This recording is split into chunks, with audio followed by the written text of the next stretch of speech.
Bila dengar je tentang Port Dickson, mesti semua orang tahu yang Port Dickson ni adalah tempat di mana orang datang untuk pergi pantai, healing dan bercuti. Hari ini, kami akan mengajak kamu semua berjalan-jalan dan cafe hunting di Port Dickson.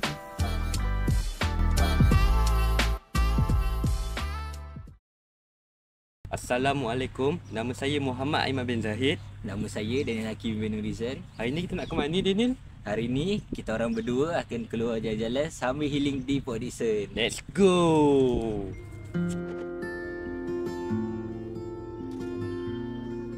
Tempat pertama yang kita orang nak pergi ialah kafe kopi dan kuih. Waktu operasi kafe ni pada pukul 12.30 hari hingga 8 malam pada hari Isnin hingga Rabu, dan pukul 10 pagi hingga 10 malam pada hari Sabtu dan Ahad. Kafe ni menyediakan makanan yang menarik tau korang, seperti dessert, western dan macam-macam lagi. Tempat parking dia luas weh, dan tempat kafe ni bersebelahan je dengan pantai.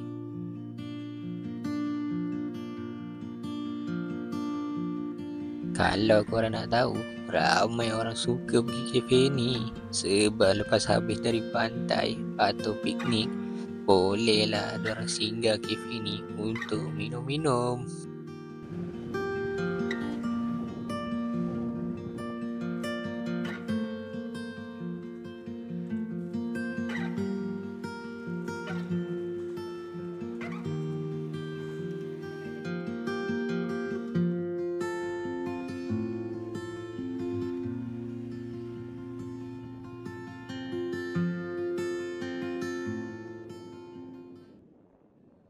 Tempat seterusnya yang kami berdua nak pergi adalah Pantai Cahaya.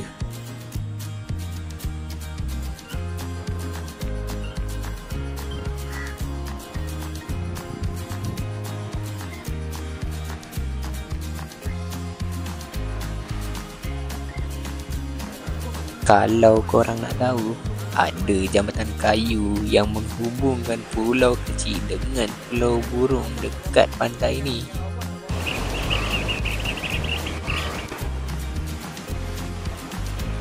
Destinasi kami yang seterusnya adalah Pantai Teluk Kemang, pantai yang paling popular di Port Dickson. Pantai dia luas weh korang.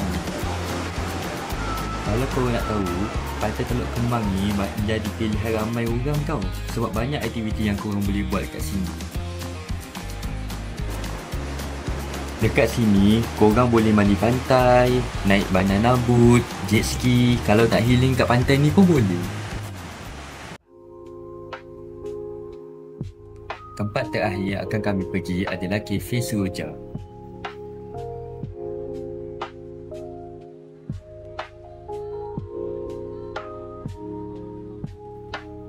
Kalau kau nak tahu, kafe ni pun ada menyediakan makanan western tau. So, korang bolehlah menikmati makanan korang sambil melihat matahari terbenam kat tepi pantai.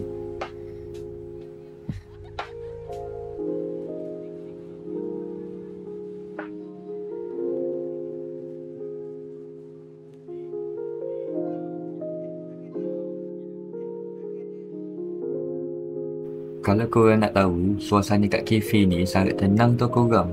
Sebab kafe ni betul-betul berhadapan dengan pantai. Dan juga, siapa yang peminat kopi, sangat sesuai untuk datang kat kafe ni. Korang bolehlah ajak kawan-kawan korang untuk datang dan healing kat kafe ni, sebab environment kafe ni memang cantik tau korang. Pemandangan dia memang indah kat tepi pantai. Okay guys, itu sahaja untuk vlog kita pada hari ini. Penat juga sebenarnya pusing satu video, tapi best gila sebab vibe dia memang on point. Pantai lawa, angin kuat, semua cukup. Kalau korang belum pernah datang, serius, korang kena try at least sekali. Tak jauh pun. Kadang-kadang, momen simple macam ni pun dah cukup buat kepala rasa ringan. Bila duduk kat tepi pantai, tengok ombak, healing bersama family ke, kawan-kawan ke, sambil tengok matahari terbenam. Thank you korang sebab follow dari awal sampai habis. Kalau korang suka vibe macam ni, jalan, makan, lepak, chill, jangan lupa tinggal komen, share pendapat atau cadang tempat lain yang korang nak kami explore lepas ni. See you guys on the next video.